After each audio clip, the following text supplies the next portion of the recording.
मार्च 2000 में अफ्रीकी घास के मैदान पर इतिहास की सबसे खतरनाक बाहरी चीज ने हमला किया। बाघों का एक जोड़ा उस इलाके में घुस आया जिससे भयानक खून खराबा हुआ।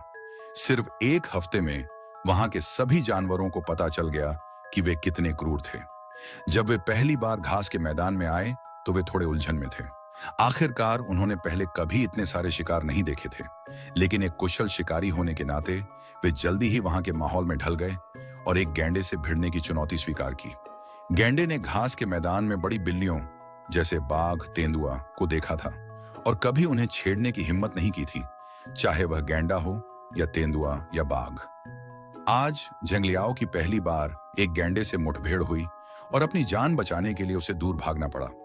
दूसरी तरफ शुतुरमुर्ग गैंडे को भागते हुए देख रहे थे। उम्मीद के उलट घास के मैदान के मालिकों को खदेड़ दिया गया। जब वे बेफिक्र थे तो अचानक दो बाहरी बाघ वहां आ धमके।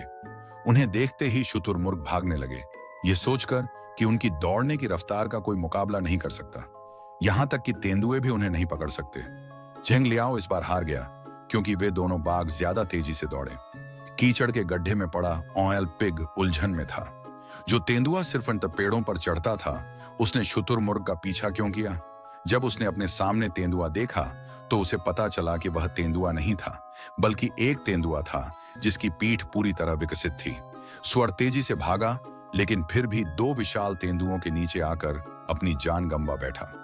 शिकार के कई अभ्यासों के बाद दोनों बाघ घास के मैदान के माहौल में पूरी तरह ढल गए। उसके बाद उन्होंने शिकार करना शुरू कर दिया।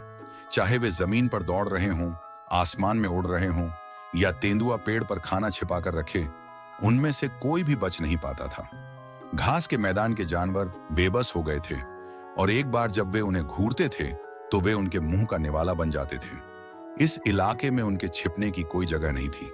मवेशियों जैसा खुला इलाका और शिकार करने की लचीली और बदलती रणनीतियों ने शिकार के बचने की कोई गुंजाइश नहीं छोड़ी। यहां तक कि नदी में मौजूद शिकार पर भी ध्यान नहीं दिया गया, क्योंकि बाघों की डाइट में मछलियां भी शामिल होती हैं, जो एक स्वाभाविक बात है।